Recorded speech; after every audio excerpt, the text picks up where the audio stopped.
Okay, so today we're going to be talking about Broly versus Broly. Now, something that we get to note before we get into this is that there are two distinct versions of Broly that have been shown in the anime, right? One of them is canon, the other one's non-canon. We also have some side versions, but they branch off from these main two versions, right? We have the original Broly from the Dragon Ball Z movie, Broly, the Legendary Super Saiyan, and we have the Dragon Ball Super Broly. Now, at a glance, it looks like these characters are the same, and I mean, both of them are in Dragon Ball movies, so, you know, makes sense, but they're not the same at all. So essentially what happened is that the original Broly, it was non-canon, which means that he wasn't essentially part of the main timeline of the show, thus he didn't actually exist within the show, but he was such a popular character that they decided to bring him back, but they needed to change some things about his background in order to make him fit in the current story, because the Broly that fought back then is way weaker than the Broly that we were introduced to later on, because obviously we have Goku Super Saiyan Blue, Vegeta Super Saiyan Blue. There's no way the old Broly would be able to compete, so they need to be able to bring him back and make him stronger, right? And so they managed to do that, but why are we pitting these characters against each other, you might be asking? Well, there is another version that branches off from the original Broly, which is not the Super Broly, which is also much stronger. And I'm kind of curious what would happen if we put these two together. Now, I'm sure many of you are very familiar with Dragon Ball Heroes. Now, in Dragon Ball Heroes, the original Broly is reintroduced several times, several new transformations, including Super Saiyan 2, 3, 4, and Limit Breaker. Now, we all know that the power scaling of Dragon Ball Heroes is pretty out of whack, and I'm probably going to make another video on just talking about the Dragon Ball scaling of Dragon Ball Heroes. But if we did power scale the Dragon Ball Heroes Broly, how powerful would he be in comparison to Super Broly? Now we gotta set some ground rules to make this easier to comprehend, right? So the Dragon Ball Heroes came up with a promotional anime, which is supposedly takes place after the Universal Tournament arc, right? But he takes a different path there, and he doesn't go through the Moro arc because he has the Capsule Corp logo on him. So we can assume that Super Saiyan Blue Goku is approximately about the same strength as our Blue Goku, as the main timeline Dragon Ball Super Blue Goku.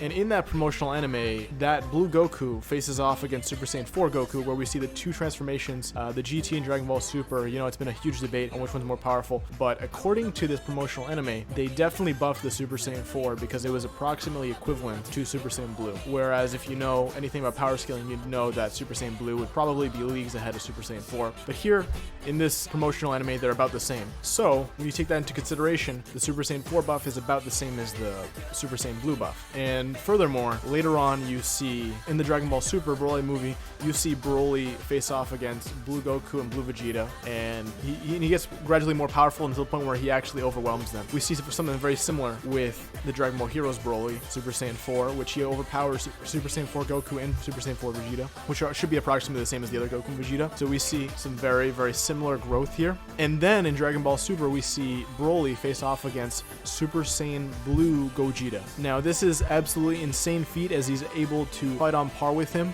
but is eventually defeated by Super Saiyan Blue Gogeta. It doesn't seem like Super Saiyan Blue Gogeta was trying his best, but Broly was still able to fight on par with him for a certain amount of time. Now, where this gets kind of crazy and kind of blows my mind is that it seems like Dragon Ball Heroes Broly would be stronger, and that's going to piss a lot of people off, and I kind of blows my mind too. But if you really think about it, in the newest episodes of the promotional anime, such as I believe episode 31, we see Super Saiyan 4 Limit Breaker Broly. Again, Limit Breaker is another form that is exclusive to the Dragon Ball Heroes promotional anime. I'll talk about that in another video, but essentially what you just need to know is that it's a buff, and it's technically a step above Super Saiyan 4, which means that would be a step above Super Saiyan Blue. It's kind of like, I guess you could say something very similar is the equivalent of like putting stacking Kaioken on top of Super Saiyan Blue. It's kind of like that. Anyways, so he achieves this form and is able to fight Blue Vegito and Super Saiyan 4 Limit Breaker Vegito.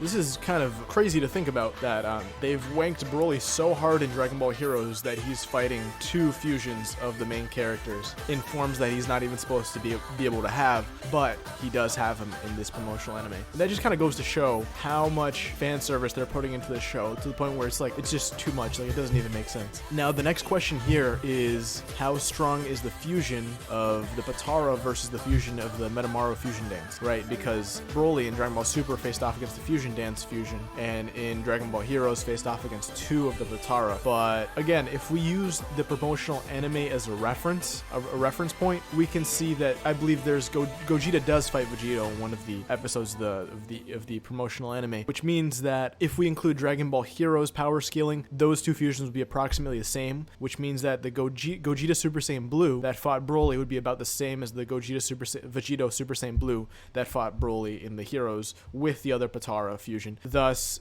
so in conclusion, it would bring us to believe that the Super Saiyan 4 Broly in the Dragon Ball Heroes anime is stronger than the Dragon Ball Super 1. Now, the Dragon Ball Super 1 does have something that the other Broly has never proved before. Now, in the original Broly movie, we see that Broly has the ability to increase his power like exponentially to the point where he says it's overflowing. Now, this can be taken a variety of different ways, but we can assume that he's just saying that he's getting stronger. But that was just natural to him, that he just naturally was showing more of his true power. The Dragon Ball Super Broly, on the other hand, learns as he fights and becomes more powerful depending on the person he's fighting. So essentially, we have a Dragon Ball Super Broly who is already, at least if you consider the fact that Dragon Ball Heroes Broly was fighting 2 fusions of the same characters while Dragon Ball Super was fighting 1, you can assume that he's approximately like half as strong, if not slightly less. But as we see when Super Broly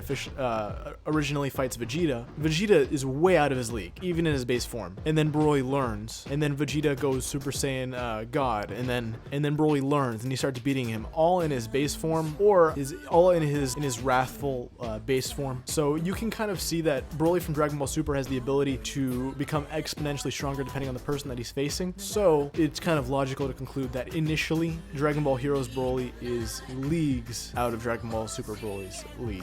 He's leagues ahead of Dragon Ball Super Broly. Now, this fight could go one of 2 ways. He could right off the bat try to kill him, and which Dragon Ball Super Broly would die. Or we have what I probably think would happen. Dragon Ball Heroes Broly, again, you gotta remember that he is based off of the Dragon Ball Z version. So, and his personality is that he likes to torture people, he likes pain, right? So I think he would try to make it a little bit slower of a death. And thus Dragon Ball Super Broly would learn as he's fighting and become much more powerful to the point where he might surpass Dragon Ball Heroes Broly. So that's kind of how I see this fight playing out. I see Dragon Ball Super Broly eventually surpassing Dragon Ball Heroes Broly. But just if we take a step back, just without even having these characters fight, just knowing that Dragon Ball Heroes Broly is stronger kind of makes me feel a little bit uncomfortable. And I mean, Dragon Ball Heroes has some like whack power scaling. It just doesn't, a lot of it doesn't seem to make sense. But if we were to use it in comparison to the main timeline, the main show, that's essentially what would happen. So I'm planning on making a video on